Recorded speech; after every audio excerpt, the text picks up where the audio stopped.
तर नमस्कार मित्रांनो, महाराष्ट्र दिन स्पेशल सेकंड पार्टमध्ये तुमचं स्वागत आहे. माझं नाव आहे रोहित. मी नॉर्सेट 4 क्रॅक केलं होतं. माझं ऑल इंडिया रँक 381 होतं आणि मी आत्ता सध्या एम्स नागपूरला ॲज अ नर्सिंग ऑफिसर म्हणून. बाकी ह्यावाला पार्टमध्ये मी तुम्हाला सांगणार आहे नॉर्सेट एक्झामबद्दल, त्याचं काय आहे, सॅलरी वगैरे काय आहे, कोणती पोस्ट असती, सेंट्रल गव्हर्नमेंट आहे की गव्हर्नमेंट आहे, तिथं सॅलरी किती आहे, त्याचं पेपर पॅटर्न कसं आहे, त्याच्यामध्ये कोणते कोणते सब्जेक्ट्स असतात. तर या पर्टिक्युलर व्हिडिओमध्ये मी तुम्हाला याची सगळी माहिती देणार आहे.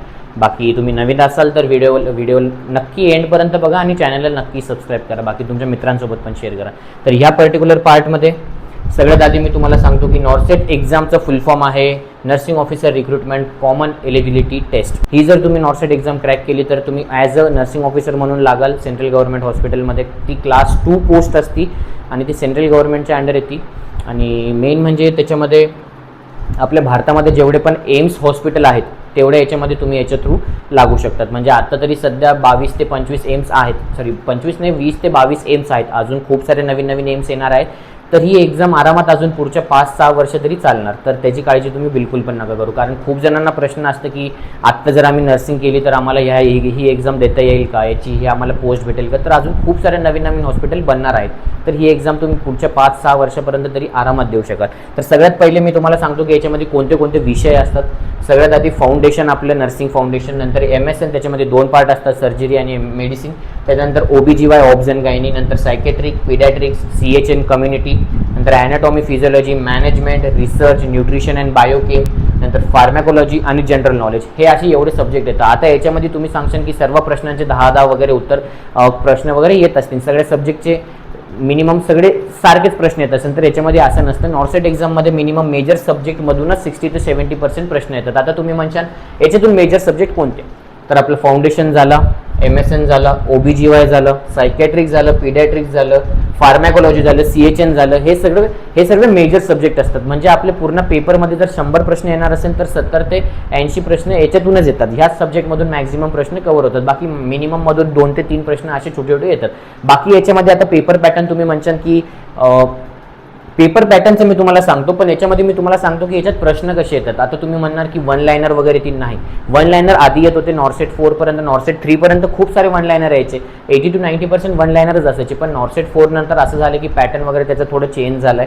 त्याच्यानंतर प्री आणि मेन्स हे 2 भागामध्ये आता एक्झाम होती. प्री म्हणजे मेन्स देण्यासाठी तुम्हाला पहिले प्री क्वालिफाय करावं लागेल. त्याच्यामध्ये पण प्रश्नाचं असं असतं की थोडेसे क्लिनिकल बेस्ड, प्रॅक्टिकल बेस्ड असे प्रश्न येतात. म्हणजे तुम्हाला एक केस सिनॅरिओ देतील की अशी याची सिच्युएशन आहे, असं असं पेशंट आहे, त्याला असं असं झालंय, तर तुम्ही त्याच्यावर नर्सिंग इंटरव्हेन्शन काय करणार किंवा त्याला ड्रग्स वगैरे कोणते चालणार, हे असे प्रश्न तुम्हाला विचारतील. किंवा 2-3 विषयाचे मिळून पण तुम्हाला एक प्रश्न त्याच्यामध्ये विचारू शकतात. तर तुम्हाला याच्यामध्ये MCQs प्रॅक्टिस करणं खूप जास्त गरजेचं आहे. MCQ प्रॅक्टिस करण्यापेक्षाच्या आधी तुम्हाला हे सगळे जेवढे पण मेजर सब्जेक्ट आहे त्याचं तुमचं बेसिक पूर्ण क्लिअर पाहिजे. तुमचे लेक्चर्स वगैरे तुम्ही सगळं बघायला पाहिजे.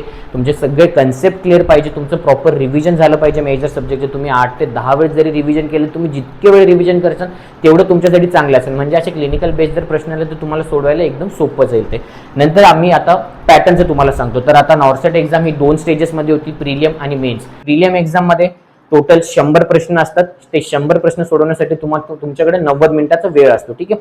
पण तो सेट्समध्ये असतात. म्हणजे हे जे 100 प्रश्न आहेत त्याचे 5 सेट डिवाइड केलेले असतात. म्हणजे एका सेटमध्ये 20 प्रश्न असतात आणि ते 20 प्रश्नाचा एक सेट सोडवण्यासाठी तुमच्याकडे 18 मिनिटाचा वेळ असतो. म्हणजे एक प्रश्न सोडवला तुमच्याकडे 1 मिनिटाच्या पेक्षाही कमी वेळ दिला जातो. म्हणजे तुम्ही एक प्रश्नाचं तुम्ही कमीत कमी 30 ते 40 सेकंदामध्ये तो एक प्रश्न तुम्ही सोडवायला पाहिजे. म्हणून जास्तीत जास्त टाइम मॅनेजमेंटवर आणि निगेटिव्ह मार्किंगवर पण तुम्ही काम केलं पाहिजे. तरच तुम्हाला हे पेपर सगळे प्रश्न सोडवता येईल. नंतर होऊन जातं ना की आपली प्रॅक्टिस जर कमी असली तर याच्यामुळे होऊन जातं की आपल्याला सगळे प्रश्न आपल्याला वाचणंच होत नाही. म्हणजे आणि आपण सगळे प्रश्न वाचत नाही तर आपल्याला सगळे प्रश्न अटेम्प्टच करता येत नाही. आपण ते 1-2 अवघड प्रश्नामध्ये अडकून बसतो आणि समोरचे सोपे प्रश्न आपण सोडून देतो. तर याचा अर्थ म्हणूनच आपल्याला टाइम मॅनेजमेंटवर याच्यावर चांगलं काम करायला पाहिजे.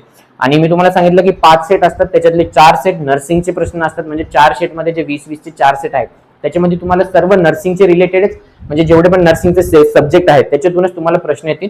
फक्त एक सेट असेल ज्याच्यामध्ये जनरल नॉलेजमध्ये येतं इंग्लिश, तुम्हाला कॉम्प्युटर बेसिक, रिसर्च, रिझनिंग वगैरे, नंबरिंग वगैरे, मॅथ्स वगैरेचे काही असे 20 प्रश्न येतात. त्याच्यामध्ये जनरल नॉलेज वगैरे पण येतात, करंट अफेअर्स वगैरे, त्याच्यावरचा एक सेट असतो.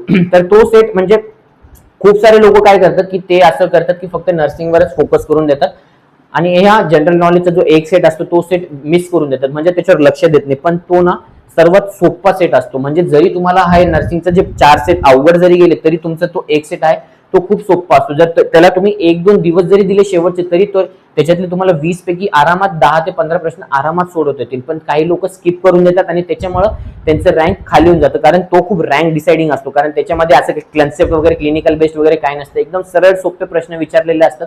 हा फक्त मॅथ्स वगैरेचे प्रश्न आले 2-3 प्रश्न त्याला थोडंसं वेळ लागतं, पण बाकीचे सगळे सोपे प्रश्न असतात. तर तो वाला पार्ट तुम्ही बिलकुल पण मिस नाही केला पाहिजे, त्याच्याने तुमचा रँक खूप जास्त पुढे जाऊ शकतो.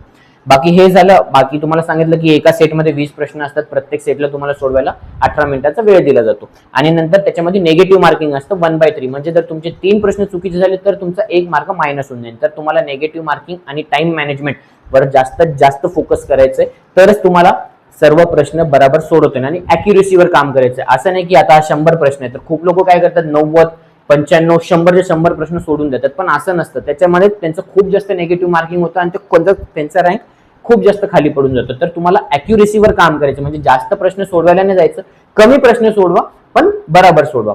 ह्याच मित्रांनो मी तुम्हाला आता मेन्सचं पॅटर्न सांगतो. मेन्सच्या पॅटर्न मध्ये टोटल 160 प्रश्न असतात आणि त्याला सोडवण्यासाठी तुम्हाला 180 मिनिट्स म्हणजे 3 तासाचा वेळ दिला जातो. याच्यामध्ये तुम्हाला 4 सेट बघायला भेटेल.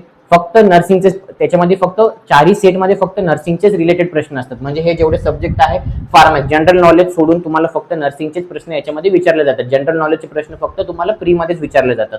ठीक आहे. आणि एका सेटमध्ये तुम्हाला 40 प्रश्न बघायला भेटतील आणि ते 40 प्रश्न सोडवण्यासाठी तुमच्याकडे 45 मिनिटाचा वेळ दिला जातो. ठीक आहे. ईच सेट कंटेंट म्हणजे ठीक आहे. आणि याच्यामध्ये देखील तुम्हाला निगेटिव्ह मार्किंग बघायला भेटेल 1:2. म्हणजे याच्यामध्ये पण जर तुमचे 3 प्रश्न चुकीचे झाले तर तुमचा 1 मार्क मायनस होऊन जाईल. आणि सगळ्यात मेन मला तुम्हाला याच्यामध्ये सांगायचं आहे की खूप सारे लोक म्हणतील की एक सेटचे काही आम्हाला प्रश्न सोडवता नाही आले तर आम्ही नंतर सोडू. नाही, याच्यामध्ये असं नसतं. जर तो तुम्हाला प्री आणि मेन्स दोघांमध्ये एक सेट सोडवण्यासाठी तेवढा वेळ दिलाय, जर हा 40 प्रश्न म्हणजे जर तुमचा एकदा तर 45 मिनिटं संपलेत आणि तो सेट आपोआप क्लोज होऊन जातो, म्हणजे त्या सेटचे तुम्हाला प्रश्न नंतर बघता सुद्धा येणार नाही. सॉल्व्ह तर खूप दूरची गोष्ट आहे. तर तो तुम्हाला ते 45 मिनिटांमध्येच तो तेवढा एक सेट तुम्हाला सॉल्व्ह करायचा. असं नाही की आपण नंतर सोडू आपण आता दुसरे सेट बघून. नाही, एकदा तुम्ही तो सेट संपला तुमचा 45 मिनिटात संपला तर तो ते सेटचे तुम्हाला प्रश्न परत अटेम्प्ट करता येणार नाही. तर याची काळजी तुम्ही घेतली पाहिजे. बाकी हे होतं, हे सेकंड पार्ट मध्ये कव्हर करायचं होतं मला एवढं. त्याच्यामध्ये मी तुम्हाला सब्जेक्ट आणि पॅटर्न वगैरे बद्दल सांगितलं. तर हा व्हिडिओ नक्की आपल्या नर्सिंगच्या मित्रांसोबत शेअर करा जे लवकरच नॉर्सेट एक्झाम द्यायचं ठरू लागले किंवा देणार आहे, त्यांना काही आयडिया नसेल तर हे तुम्ही व्हिडिओ त्यांच्यापर्यंत पोहोचवा. बाकी तुम्हाला हा व्हिडिओ जर आवडला असेल तर नक्की माझ्या चॅनलला फॉलो करून टाका. आणि हा, इंस्टाग्रामवर पण फॉलो नसेल गेलं तर इंस्टाग्रामवर देखील फॉलो करून टाका. तर भेटू आपण याच्या नेक्स्ट पार्टमध्ये.